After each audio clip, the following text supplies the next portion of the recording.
Então, o desejo realmente foi porque eu queria conhecer, né, a terra dos meus antepassados, né? E também pela grande oportunidade que eles estavam nos oferecendo de uma condição financeira bem melhor do que no Brasil, né? Eu diria que nos primeiros 90 dias, principalmente, é um sentimento também de medo. Quem conseguiu ficar 2 anos não volta, né? Ou volta no primeiro ano, nos primeiros meses, porque não aguenta, ou ficou. E aquela pressão também de vencer, que é outro fator. A gente não quer voltar para o Brasil fracassado. Eu acho que o governo brasileiro não pode discutir nem política externa, nem política econômica, nem política, nunca, não pode nesse momento discutir isso sem colocar a imigração na agenda.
Ministro, me diga uma coisa, por favor.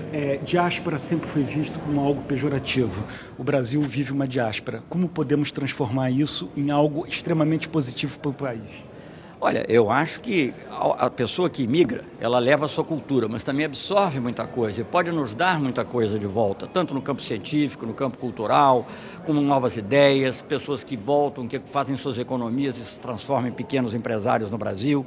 Então, nós vemos uma diáspora como, digamos, uma expansão obviamente pacífica e sempre respeitosa das leis e das soberanias locais do Brasil.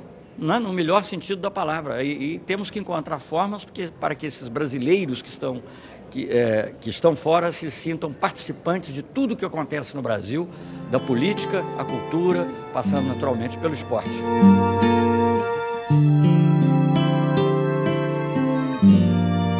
Esse evento certamente marca um ponto de inflexão na nossa política de assistência aos brasileiros no exterior. A palavra, ou as palavras que eu mais ouvi hoje foram histórico e inédito. A situação das comunidades brasileiras no exterior é hoje uma prioridade do governo do presidente Lula e é uma prioridade dentro do Ministério das Relações Exteriores.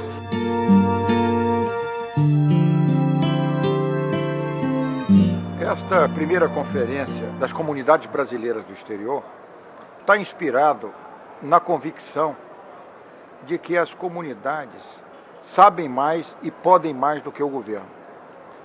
E essas comunidades estão reunidas em 3 vetores. O vetor do saber, ou seja, ela começa os brasileiros numa vertente acadêmica. Os brasileiros professores, os brasileiros economistas, artistas, o vetor do saber. O segundo vetor é o vetor do fazer, o empresário. E o terceiro vetor da comunidade é o vetor do viver, o cidadão, na sua simplicidade, mas na sua autenticidade também.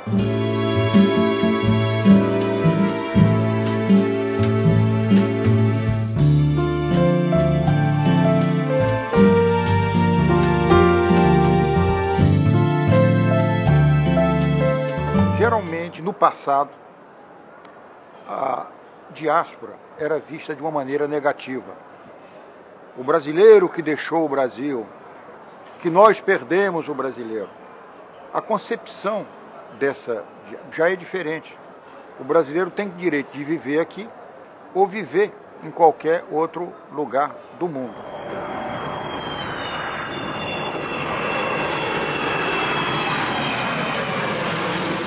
Estado brasileiro está tomando consciência de um fenômeno novo, né? Que advém dessa mudança da realidade que fez com que o Brasil saísse de uma condição de país de imigração para um país de imigração. Esse é um fato absolutamente novo na nossa vida, em toda a nossa história. Essa diáspora brasileira, inclusive hoje, envia para o Brasil, por ano, mais de 7 bilhões de dólares. Ou seja, mais do que a produção de soja do Brasil. Então o Brasil começa agradecendo à diáspora o dinheiro que recebe por ano aqui no Brasil. No caso de Madrid, houve um aumento exponencial do número de brasileiros, da comunidade brasileira na Espanha. Nós éramos 15 ou 20 mil há 6 anos atrás, hoje somos 110 mil. E isso, evidentemente, exigiu um enorme esforço do consulado para manter um atendimento de qualidade para uma demanda que era crescente. Nós, os negros brasileiros, os afrodescendentes, nos consideramos da diáspora negra, não é? Então, agora, emigro, então é a diáspora brasileira. Eu acho que a realidade, a interculturalidade é muito enriquecedora.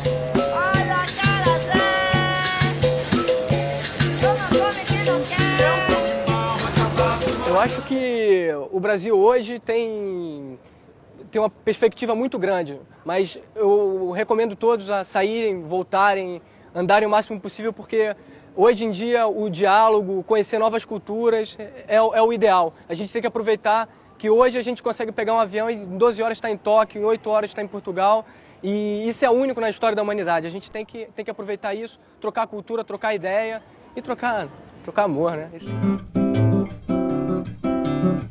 Um amigo americano, eu posso falar isso porque é um amigo americano, que ele diz que a diferença entre o brasileiro e o americano, que você olha para o brasileiro, você vê o espírito, a alma dele aqui juntinho dele.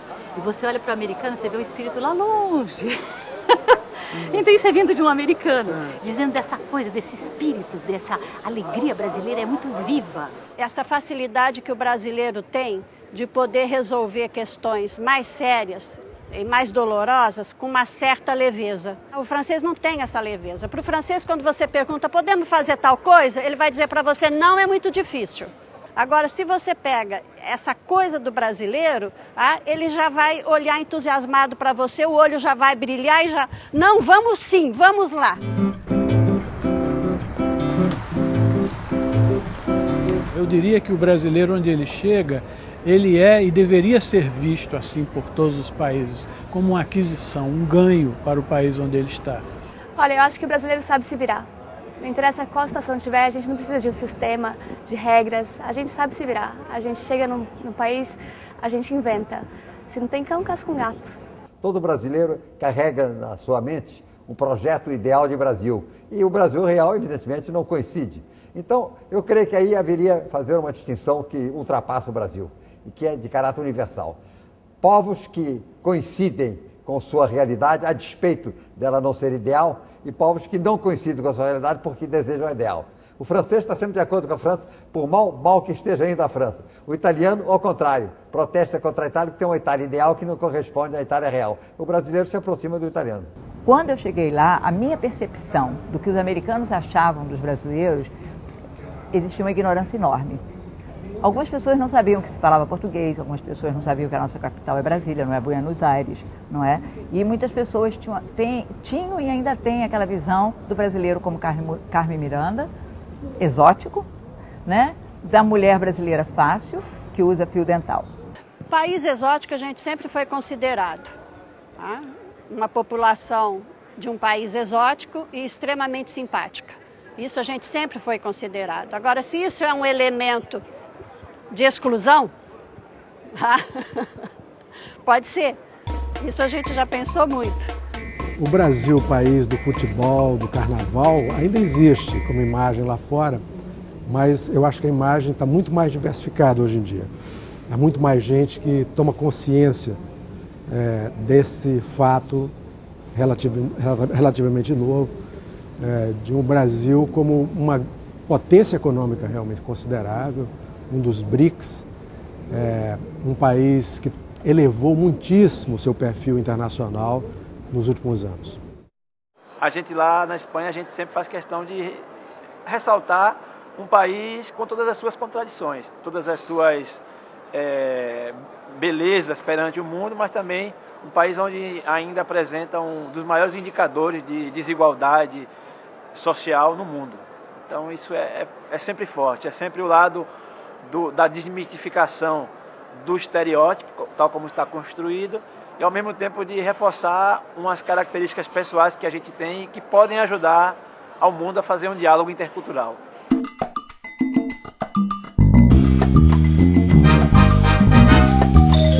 Tem dois aspectos da vida do brasileiro em Miami. Primeiro, se você considerar o Miami, o brasileiro que mora, que é o empresário que se mudou para lá por opção e vive nas margens das praias, nos canais, com grandes apartamentos, são ricos, bem-sucedidos financeiramente. Esse tem uma qualidade de vida excelente, foi por opção, fugindo da violência do Rio ou de outros lugares, estudar os filhos. E há um outro brasileiro, que é o brasileiro que deixou a pátria, deixou o Brasil por necessidades financeiras. Esse foi buscar um encontro com a vida, fazer alguma coisa, construir um pé de meia. Esse é bem sofrido. Às vezes mora 10, 12 brasileiros num apartamento pequeno, às vezes dirige sem carteira de motorista. Então é uma vida difícil, não é os Estados Unidos, especialmente a América, não é esse sonho que todo mundo pensa.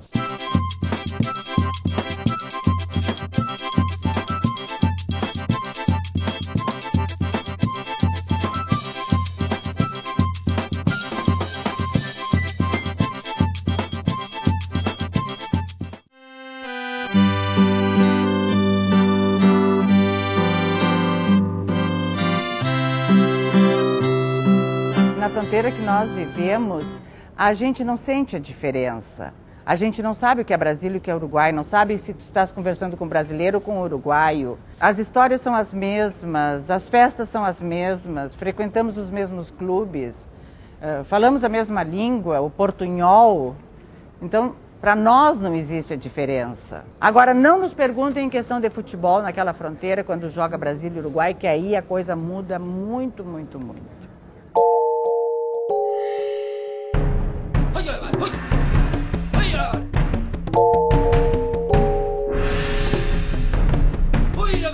Quando cheguei lá, o primeiro dia de trabalho foi das 8 às 5 só. Isso daí é uma jornada bem pequena, porque a média de trabalho lá é de 10, no mínimo, a 12 horas de trabalho por dia. O normal seria 12 horas de trabalho por dia. Mas foi tão puxado que quando eu e ela chegamos, na nossa cozinha, a casa que nos deram, tinha um integral. Nós com a roupa suja de trabalho, chegamos, sentamos, acordamos no outro dia para ir para o trabalho. Simplesmente desmaiamos cansados. A grande maioria dos imigrantes, independentemente de estar documentado ou não, eles estão contribuindo para o desenvolvimento do país. Muitas vezes fazendo trabalhos que os nacionais locais não querem fazer. E ao mesmo tempo depois são demonizados pelos problemas. Agora, isso é uma atitude culturalmente preconceituosa. Então também é um trabalho cultural a ser feito.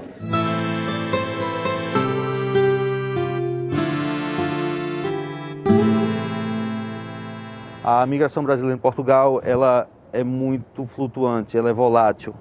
O imigrante que está no Porto, na semana seguinte ele está em Braga, na próxima semana ele está em Coimbra e depois ele está em Lisboa, onde tiver o trabalho. Aqui você tem uma determinada inserção, você ou é estudante ou qualquer outra coisa, e quando você chega lá, normalmente chega por baixo, você vai pegar o trabalho que eles não querem, não é? Por isso, quando você muda de classe social, isso também é muito interessante para a gente conseguir viver e ter experiência de outras realidades, não é?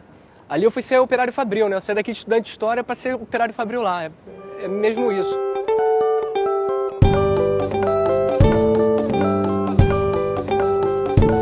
Nós temos uma característica na nossa comunidade, são profissionais especializados que trabalham nas suas áreas específicas, não há um desvio de função, você não vai encontrar um engenheiro dirigindo táxi, um administrador entregando pizza, como acontece em outras partes do mundo.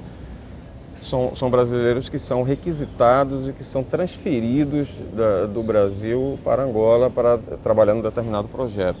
Normalmente o brasileiro que está trabalhando em Angola, ele vem ao Brasil 2, 3, 4 vezes ao ano. O que é que isso significa? Que o brasileiro que está em Angola, ele continua fazendo parte intensamente da cultura, da vida brasileira.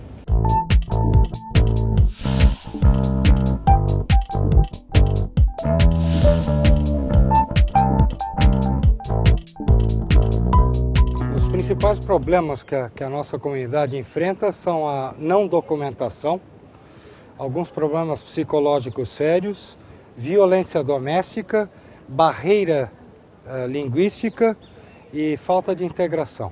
Então vamos ouvir quais são as grandes reivindicações, quais são aquelas que nós podemos realizar, quais são aquelas que envolvem um trabalho diplomático, sei lá, por exemplo, para um trabalhador brasileiro, por hipótese, no Japão, talvez um acordo de previdência social seja a coisa mais importante.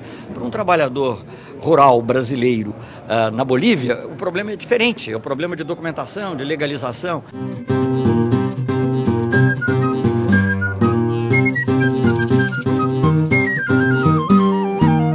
Brasileiros que vivem na Bolívia são nordestinos que foram nos anos 50, anos 60, anos 70 para a extração da borracha na Bolívia, no tempo dos seringais. E lá construíram família, criaram seus filhos e hoje vivem lá dentro sem a mínima condição de retornar ao Brasil. Há um outro problema sério dessas pessoas, que é a falta de documentação, inclusive brasileira, boliviana, dos filhos que às vezes nascem, nem sabem de que lado do território, porque nascem de parteiras, e às vezes é um rio e eles não têm muita noção territorial do que pertence ao Brasil, do que pertence à Bolívia. Essas pessoas são também nossos, de alguma forma, guardiães das questões amazônicas. Então, falando aí de brasileiro que vive nos centros urbanos, e nós aqui estamos falando de brasileiro que vive na floresta amazônica boliviana. É preciso caminhar meia hora, 1 hora, 2, 3 horas para chegar da casa de uma família para outra. Ele quer invitar todos os brasileiros que estão me ouvindo para uma reunião com o consulado brasileiro em Cobija para sacar seus documentos.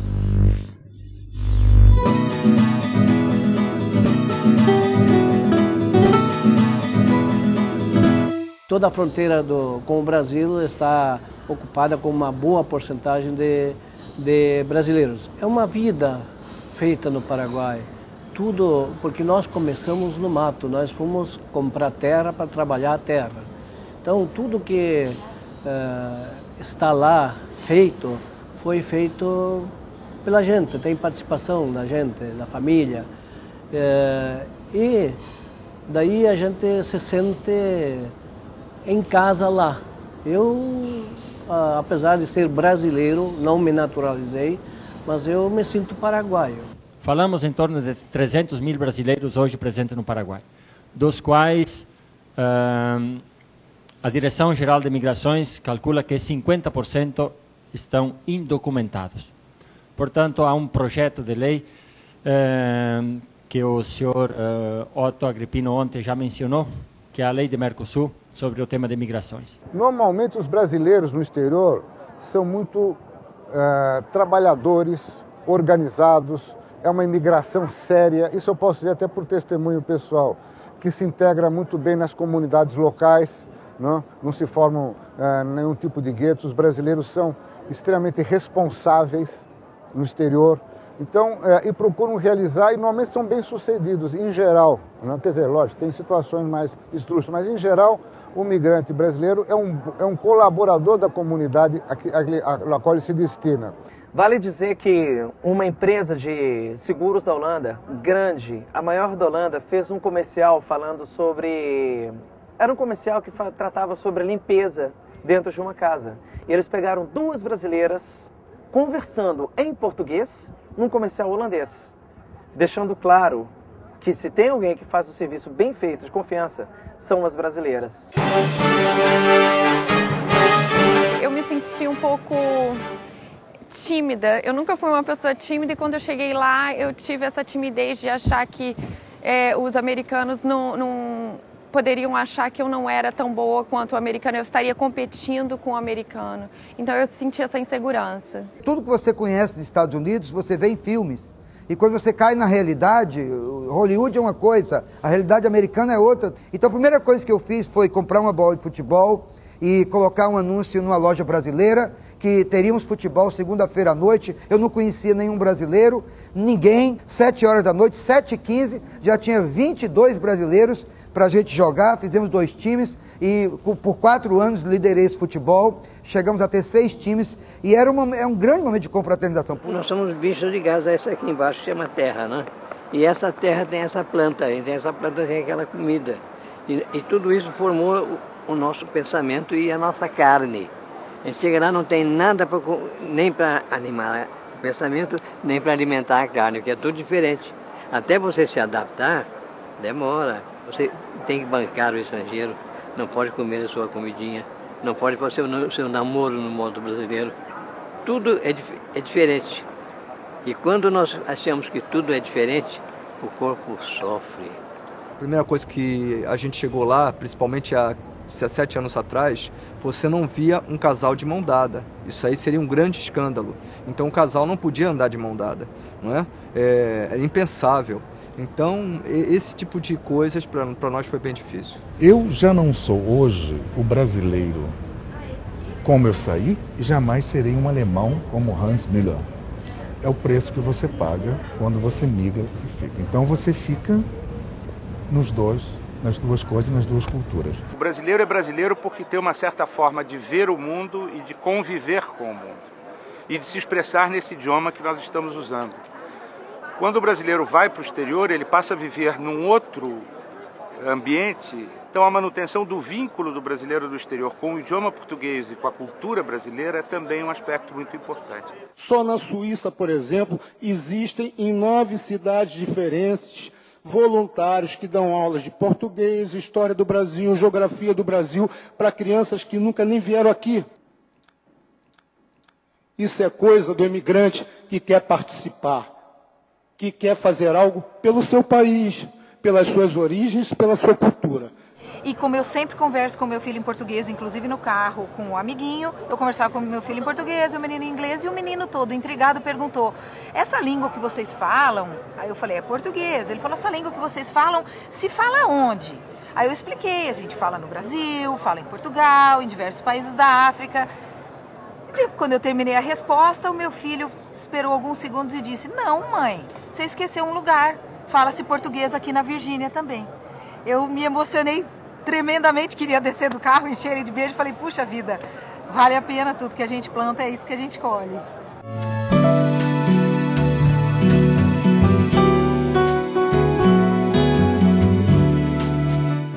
O direito do migrante de viver plenamente a sua cidadania não deve ser comprometido, afetado, porque ele mudou de país. E nesse sentido, eu gosto muito de lembrar uma frase do nosso conhecido L. Bicudo. Ele dizia: a dignidade do ser humano não pode sofrer alterações porque ele muda de um país a outro. Você imagine que o brasileiro é preso porque está com a carteira vencida.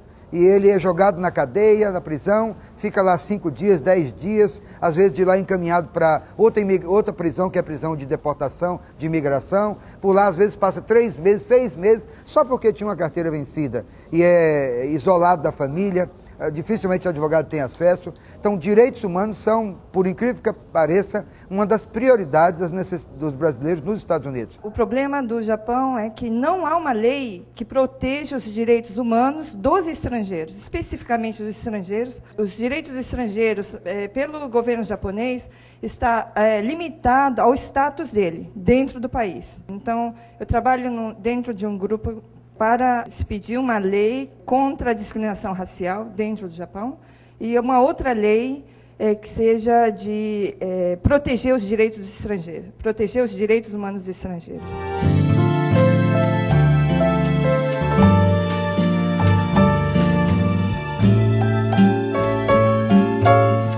Nós podemos dizer que a migração é como a face esquecida da globalização. Os deslocamentos humanos, o êxodo humano, sempre foi um problema com que as sociedades humanas tiveram dificuldade de lidar. Nós vivemos na nave espacial Terra, de modo que só se fala hoje, por um predomínio de uma certa perspectiva fenícia, só se fala em mercadorias.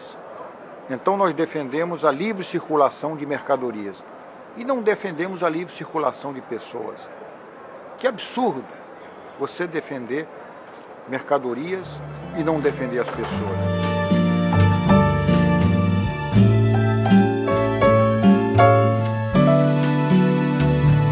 O brasileiro no exterior, o seu primeiro problema é obter autorização de morar. É a green card, é o permis de séjour, ou seja, é o documento de residência.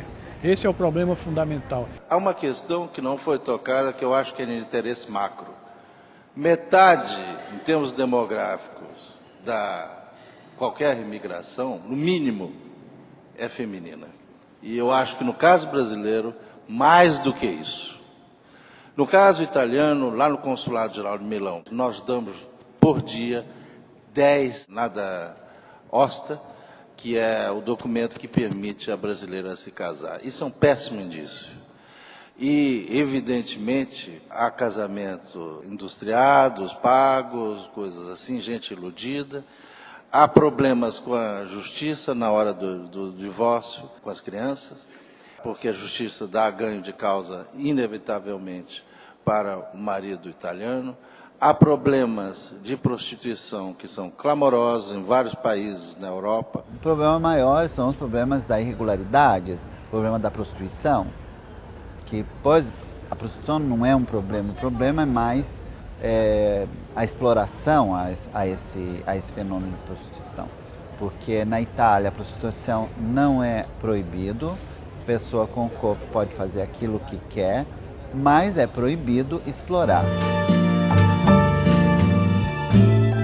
Nós temos um comércio muito ativo, uma troca de cultura, de símbolos e de valores muito grande, e de dinheiro também. Eu acho que para os nossos próximos 20 anos, uma agenda muito importante que nós temos é exatamente resolver essa questão previdenciária. É importante que as comunidades saibam que mesmo morando fora do Brasil, os brasileiros podem continuar contribuindo para a Previdência Social. E tem incentivos para que essa contribuição aconteça atualmente por 11%, né? Que garante a proteção dessas pessoas quando retornam ao Brasil. Estamos nessa conferência estudando formas de valorizar a presença brasileira, fazer com que esses brasileiros no exterior tenham formas de autodesenvolvimento e que tenham uma inserção harmônica na sociedade local e, ao mesmo tempo, não percam os vínculos com o Brasil. E eu acho que a gente aponta aqui, inclusive, uma das propostas que a gente tem é que exista, como existe já de outros países, como a Espanha, porque eu conheço, porque eu estou lá, um estatuto da cidadania brasileira no exterior, que assegure o exercício pleno da cidadania desses homens e mulheres que migraram. Nós queremos que a Secretaria das Comunidades Brasileiras no Exterior seja também constituída de imigrantes. E que esses imigrantes da Secretaria, que no momento é ocupada só por diplomatas, essa Secretaria tenha uma maioria de imigrantes. Os órgãos de Estado são constituídos por funcionários que tem acesso a carreiras através de procedimentos estabelecidos, seja pela Constituição, seja pela lei. Isso é a base do procedimento republicano, não é? E da democracia representativa. Não é? Agora, o que se pode falar, isso sim, é da formação de conselhos de representantes das comunidades que vários países adotam e que nós estamos caminhando para isso, claramente estamos caminhando. E essa conferência é um canal, é um cenário para o debate de como chegar a isso. Eu vim aqui mesmo para defender um projeto de reforma da Constituição que eu submeti ao Congresso em maio de 2005, que para fazer justiça a essa mudança, criaria no Brasil a figura do representante legislativo dos brasileiros que moram no exterior. Eu acho que é um direito que vocês têm, é uma necessidade que o Brasil tem de criar representação legislativa de brasileiros emigrantes no Congresso brasileiro.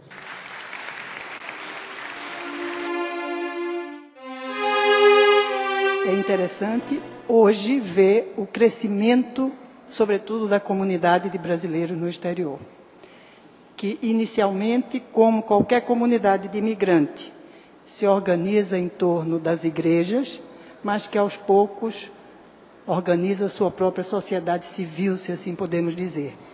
A afirmação da soberania do Brasil não pode se dar virando as costas ao mundo, né? O falecido Sérgio Buarque de Holanda dizia que a independência não se afirma de modo reativo. A independência se afirma na relação com o outro. Então é importante que as grandes organizações da sociedade brasileira também se internacionalizem, não apenas as empresas. É fundamental que os brasileiros no exterior se organizem em associações, em redes, e que desenvolvam esse associativismo, que o estruturem de maneira democrática e transparente. Essas organizações, elas fazem um trabalho fundamental. Nós temos organizações no exterior de voluntários, brasileiros voluntários, que prestam assistência a brasileiros presos, por exemplo, ajudando então o trabalho do consulado. Muitas vezes o consulado ele tem poucos recursos humanos para o tamanho de uma determinada população.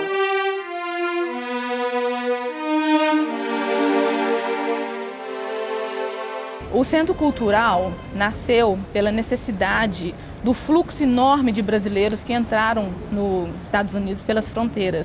Esses brasileiros eram pessoas que não tinham condições, chegavam exatamente sem nada, inclusive sem a documentação. Então eu resolvi abrir o Centro Cultural, que é também um centro social e comunitário. E passei a dar apoio a essas pessoas, apoio legal, apoio educacional, apoio social, apoio de saúde. Nós temos um trabalho de carros para quem precisa e nós temos 26 carros no pátio para todo brasileiro que chega, precisa de um carro emprestado para começar a vida, ele pega o carro, usa por 1 ano, 2 anos, quando não precisa mais, devolve o carro, a gente tem os mecânicos voluntários que fazem o trabalho, reforma o carro, cuida do carro e emprestamos para outro brasileiro. A ideia é nos associarmos em muitas associações fora do país para podermos ajudar esses brasileiros que estão chegando.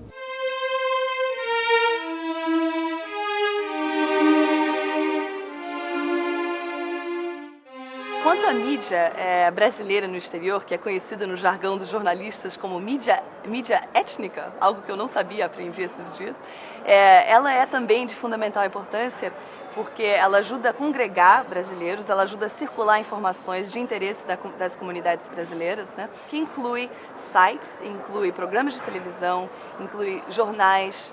O Brazilian Times, eu iniciei em 88, em meados de 88, simplesmente pelo fato de não existir nenhum veículo próprio da comunidade na época. Ou seja, a comunidade precisava se unir mais. Eu achava que o jornal ia ajudar nessa perspectiva. Nem sempre as pessoas que estão fazendo essa mídia são jornalistas, mas você não pode negar que essa mídia está escrevendo a história dessa comunidade lá. É hora do programa Canta Brasil. Boa noite a todos. Esse programa é transmitido diretamente de Shinagata, com muita música e aquele bate-papo. O Brasil, eu acho que tem sim que entrar para o mundo, em termos de formação, de conhecimento, de diálogo, de trabalho, de produzir. Isso tem um retorno. Se eu pego o meu exemplo como professora na universidade, eu nunca trabalhei tanto para o Brasil e na formação de profissional brasileiro, estando fora do país. A preocupação com a perda de cérebros, é evidente que tem que haver, nós temos que valorizar o investimento que o país faz na formação de quadros e procurar trazê-los para o Brasil. Mas começou-se também a descobrir que muitas vezes esses quadros, esses brasileiros, esses cientistas que estão no exterior, eles podem ajudar o Brasil onde estão. Eles podem ser úteis ao Brasil lá fora também. A mídia tem feito um trabalho fantástico. O Estado de São Paulo, a Folha de São Paulo, tem publicado histórias de sucesso de pessoas de ciência e tecnologia. E agora eu tenho um colaborador que fica sempre olhando as informações para que a gente possa, então, atrás dessas pessoas. A nossa proposta é justamente essa, criar uma infraestrutura na qual a gente possa facilitar a participação dessas pessoas de talento, de alta qualificação no exterior, para contribuir para o desenvolvimento científico, tecnológico e econômico do país. Outros países já fizeram redes da diáspora, que são muito bem-sucedidas. Então o que nós estamos fazendo é justamente isso. A gente precisa estudar essas outras redes para a gente não reinventar a roda. Brazil, the Brazil that I knew, where I wandered with you, lives in my imagination, where the songs are passionate and the smile has flesh in it and a kiss has heart in it, for you put your heart in it. And so I dream of old Brasil. Hoje em dia o belga já conhece um pouco mais a nossa cultura, ele já se interessa, já existem projetos de ONGs que vêm para o Brasil, a embaixada está fazendo um trabalho legal de cinema, por exemplo, todo mês, toda semana tem filme gratuito, os belgas podem vir, tem exposições na embaixada, uma vez por mês, tem um artista que vem mostrar seus trabalhos. E a função disso é que o belga perceba que nós somos portadores de cultura. Hoje em dia está se implementando os cursos dentro das universidades. Então, por exemplo, são criadas cadeiras do ensino de português e de cultura brasileira dentro das universidades. Eu ouvi uma preocupação nas comunidades brasileiras de outras regiões do mundo em preservar a cultura brasileira nas famílias imigrantes, principalmente nas crianças. Em Angola se dá exatamente o contrário. A força da televisão brasileira internacional é muito grande. Eu não sei se existe um outro país onde aconteça isso. A televisão brasileira é mais assistida pelos angolanos do que a própria televisão local. Levar a cultura do Brasil para a Guiana, para mim, é muito importante, porque a gente tem que saber de onde a gente veio. Se a gente não souber, a gente não sabe para onde a gente vai. Eu acho que o brasileiro não tem que ter vergonha do que ele é. Tanto é que o Carnaval da Guiana sem o Carnaval brasileiro não tem o mesmo brilho.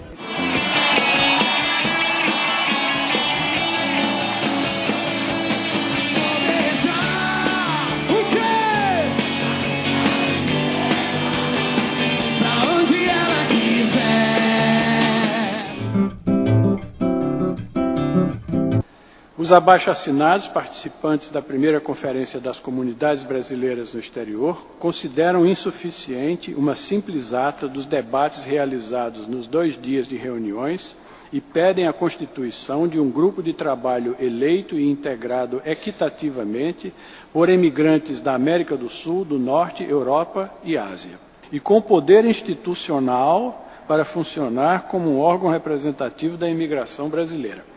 Bom, acho que sim, é nosso pensamento que deve haver, que deve emanar desta conferência, como um dos principais resultados dela, a criação ou o embrião de um conselho de representantes das comunidades no exterior. Eu agradeço a decisão da Secretaria-Geral das Comunidades no Exterior de aprovar esse abaixo-assinado que foi feito com o voto da maioria daqueles que aqui estão presentes. Não foi aprovado. Não. Nós constatamos que a proposta recebida por abaixo-assinado não é consensual. Eu acho que o debate demonstrou isso, embora ela tenha sido assinada, um dos signatários já veio aqui para retirar sua assinatura. Mas ela é representativa de um segmento importante, mas eu confesso que sinto um grande desconforto a essa altura de adotar uma proposta que não é de natureza consensual num assunto que pode ser consensual. A minha proposta é que nós possamos, entre nós mesmos, nós temos um relator que foi elegido pelos Estados Unidos e pelas outras diferentes organizações, que nós possamos mandar a este relator nossos nomes de quem nós estamos propondo e que nós tivéssemos uma comissão de 11 pessoas no lugar de 5 e que esses moderadores então recebessem os nomes mais votados e mandasse para o embaixador, e dessa maneira resolveria e nós estaríamos votando as pessoas que nós quiséssemos pela maioria participativa. Eu acho que essa seria uma solução, uma fórmula bastante democrática e prática. Nós podemos sim partir da base desses 5 representantes. O que é que eles vão fazer? Eles vão promover um processo de consulta, como bem sugerido, para angariar os nomes de mais 6. Então nós teríamos uma comissão de 11 pessoas, o que me parece de bom tamanho. E nós teríamos uma comissão com um mandato limitado, num primeiro momento, mandato de um ano, que seria mais ou menos o suficiente para chegar à próxima conferência. A função dela seria cooperar com a subsecretaria, com o Itamaraty, na organização da próxima conferência, né? No entendimento de que essas conferências passam a ser o foro institucionalizado de contato, de relação, de diálogo, de interlocução entre o governo e as comunidades. Eu acho que isso poderia ser uma solução, uma fórmula aceitável.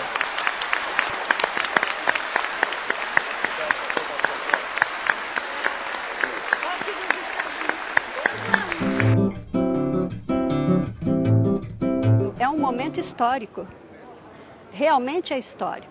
Claro que a gente tem nos consulados, tá? Pelo menos a experiência minha com o consulado de Paris, eles são essencialmente afetivos e são acolhedores.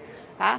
Agora, você passar uma relação dessa política, de momento político histórico, como essa reunião, isso é outra coisa. Isso já é um momento realmente de mudança fundamental de relação de Ministério de Itamaraty, tá? Em relação à comunidade brasileira. No passado, a gente achava que representar o Brasil era um privilégio do embaixador e de poucos diplomatas. Hoje, você pode utilizar toda a comunidade nessa representação. A ideia é o seguinte: olha, o Brasil não perdeu vocês. O Brasil gosta de vocês e querem que vocês sejam embaixadores do Brasil, embaixadores voluntários do Brasil, com a missão de fazer amar o Brasil. Então vocês no exterior me ajudem, o que o governo Lula está dizendo, me ajudem nessa tarefa de projetar o Brasil. Eu quero que essa reunião seja efetivamente uma reunião em que funcione não apenas a razão, mas também o coração, porque é realmente uma reunião para encontrar soluções, para encontrar propostas novas, mas sempre dentro de um espírito de solidariedade e de plena consciência da responsabilidade que tem o governo e que o presidente Lula demonstrou desde o início, mesmo na sua campanha, ao escrever uma carta aos brasileiros no exterior ainda em 2002.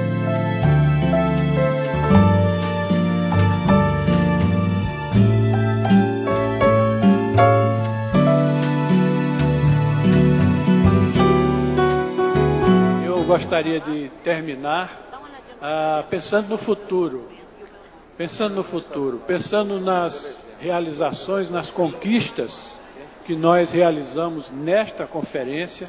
A principal conquista foi a de termos chegado a essa nova configuração de relação com o Estado brasileiro e a essa nova configuração de representação ou de esboço, embrião de representação das comunidades brasileiras.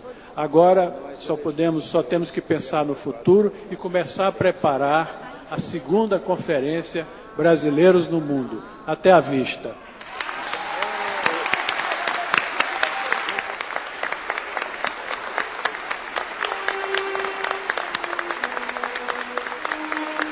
Saudade é você estar numa linha de produção, trabalhando, e aí de repente se a janela está aberta e você vê neve caindo, aí você cai na realidade que você está longe do teu país, você começa a chorar.